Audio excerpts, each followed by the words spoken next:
Morning, आदाब, नमस्कार, सत श्री अकाल दोस्तों। मैंने एक छोटी रील रिलीज़ की थी मोक्ष के ऊपर। पता नहीं आप लोगों ने देखी या नहीं देखी। एक्चुअली कुछ भाई लोगों ने कहा कि आप बहुत लंबा बोल जाते हो, हम लोग बहुत बिजी हैं, इतना समय नहीं मिलता कि हम आपको थॉरली सुन सकें, तो छोटी छोटी प्रेजेंटेशन, छोटी रील्स बनाया करो। चलो, मैंने वो मानी आज्ञा उनकी सर माथे पे। लेकिन अगर कोई मुझे कहे कि पाइथागोरस की थ्योरम एक लाइन में समझा दो या आधे मिनट में समझा दो, वो संभव नहीं हो सकता ना। जो कंसेप्ट है उसको समझने के लिए टाइम इन्वॉल्वमेंट देनी पड़ेगी। हाँ, अगर आपका सब्जेक्ट नहीं है तो एक अलग बात है। अगर आप अध्यात्म में, स्पिरिचुअलिज्म में या प्रभु तक पहुंचने में जरा सा भी इंटरेस्ट रखते हैं तो मेरी आपसे इल्तिजा है कि थोड़ा वक्त मुझे दीजिए और समझने की कोशिश करिए। उस शॉर्ट वीडियो में मैंने मोक्ष के बारे में बात की थी।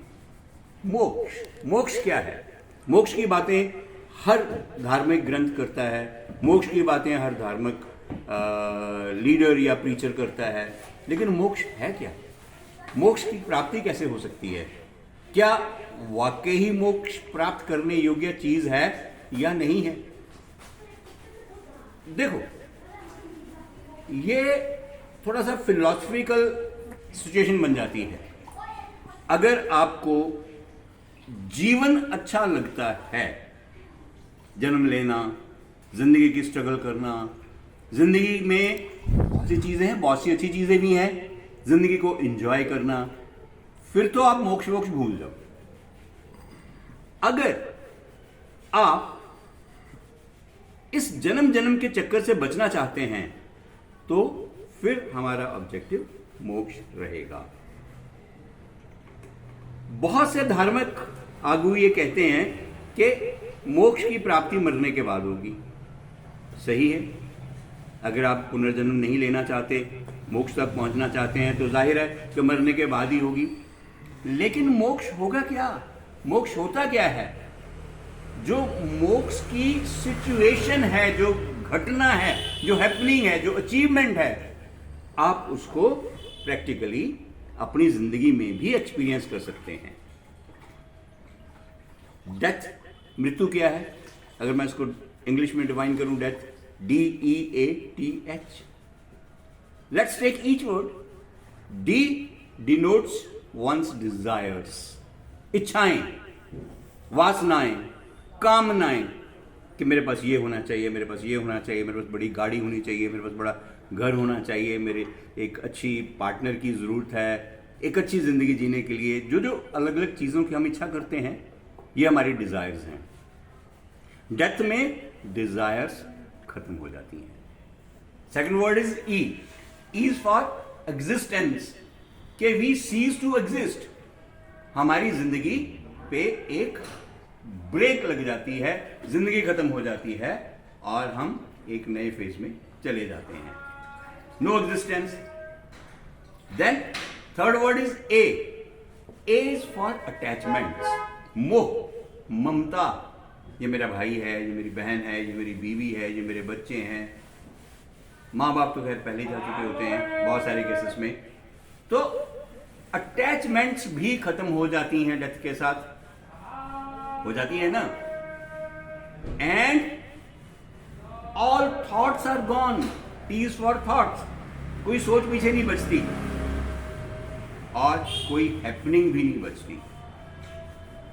यानी डेथ के साथ सब हैपनिंग, जो घटनाएं हैं, खत्म हो जाती हैं, थॉट्स खत्म हो जाती हैं, अटैचमेंट्स खत्म हो जाती हैं, एग्जिस्टेंस खत्म हो जाती है, डिजायर खत्म हो जाती है।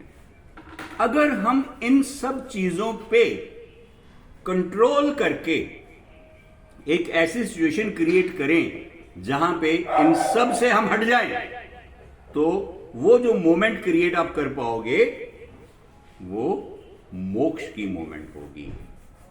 बजाय मरने के बाद ये चीजें हमसे छूटें, अगर हम जिंदा जी इसको छोड़ पाए तो हम वी कैन एक्सपीरियंस मोक्ष।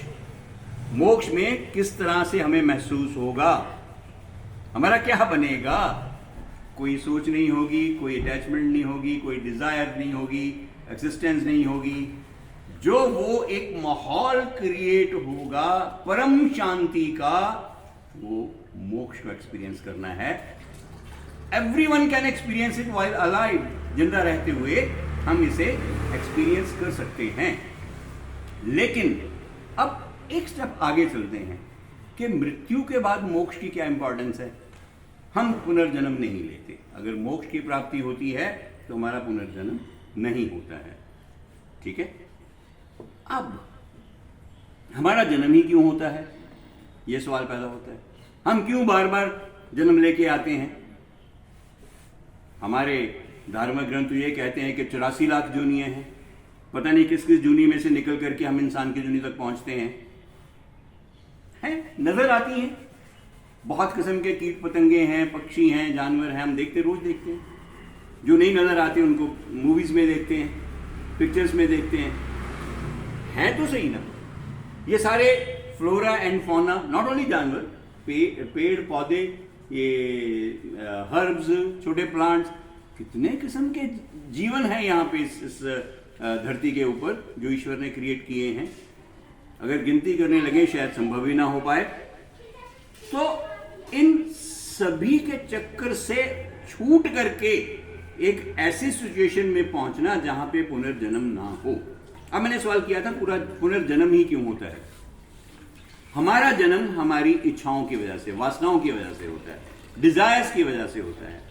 यह कहा गया धार्मिक ग्रंथों में कि मृत्यु के समय जिस तरफ ध्यान चला जाए वो एक गाइडलाइन बन जाती है पुनर्जन्म की।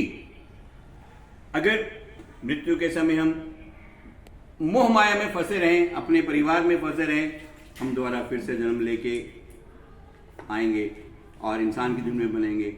या जो तरह का भी ख्याल आए या जिस तरह के भी हमारे कर्म हैं, जो भी ईश्वर का सिस्टम है उसके हिसाब से हमें पुनर्जन्म मिलता है।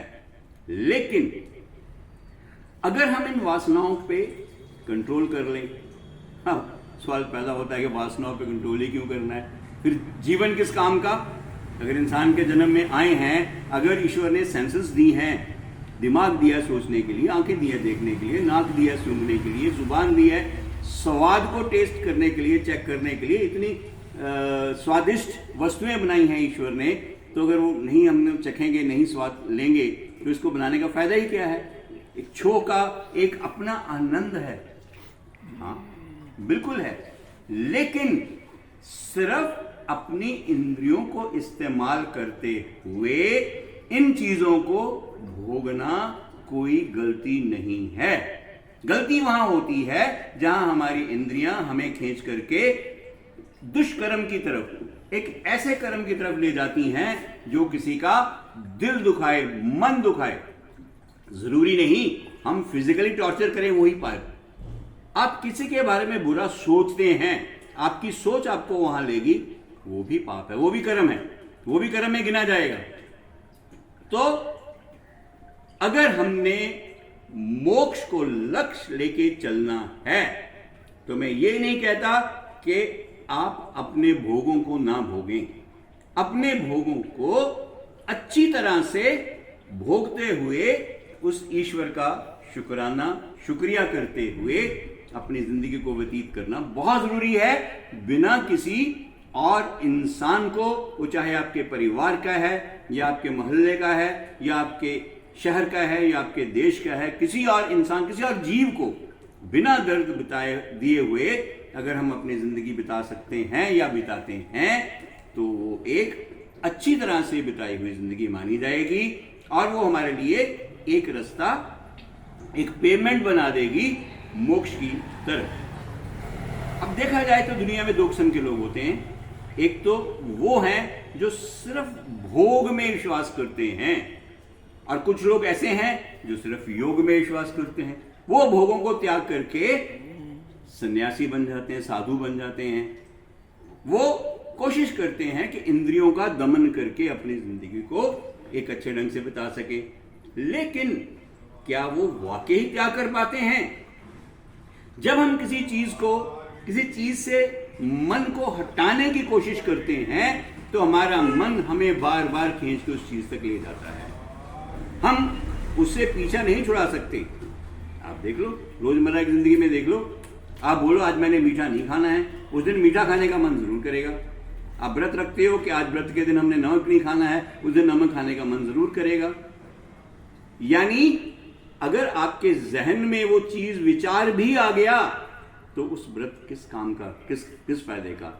योगी भी एक तरह से भोगी की तरह अपनी वासनाओं से बंधे हुए हैं। फर्क इतना है कि भोगी भोग रहा है और योगी त्याग रहा है। अगर मोक्ष की प्राप्ति करनी है तो मोक्ष भोग और योग दोनों से परे जाके मिलेगा। ना तो परम भोगी मतलब सही ढंग से भोगा हुआ और सही ढंग से बताया हुआ जीवन आपको ले जाएगा मोक्ष की तरफ, लेकिन गलत ढंग से भोगा हुआ जीवन, गलत ढंग से भोगा हुआ भोग और योगी की तरह मन को उलझा करके अकामयाब, बिना कामयाबी के की हुई सारी जितनी भी एक्सरसाइज है, जितनी भी कोशिश है, वो मोक्ष तक नहीं लेके जा सकती। तो मेरे दोस्तों, मेरे भाइयों, अगर हमने मोक्ष की प्राप्ति करनी है तो जिंदा जी अपनी डिजायर्स को, अपनी थॉट्स को, अपनी एग्जिस्टेंस को, अपने अटैचमेंट्स को जो है और अपनी हैपनिंग्स को रोक करके हम जब मेडिटेट करते हैं तो वी कैन एक्सपीरियंस मोक्ष। एंड अगर वाकई प्राप्त करना है तो एक अच्छे और नेक इंसान बनके, औरों का भला करते हुए, सबसे प्यार करते हुए, प्रेम से रहते हुए, सिर्फ जीवों को नहीं पौधों की तरफ भी प्यार से उनकी देखभाल करते हुए एक अच्छा जीवन बता के हम मोक्ष तक पहुंच सकते हैं। गॉड ब्लेस यू दोस्तों, सी यू, फिर मिलेंगे।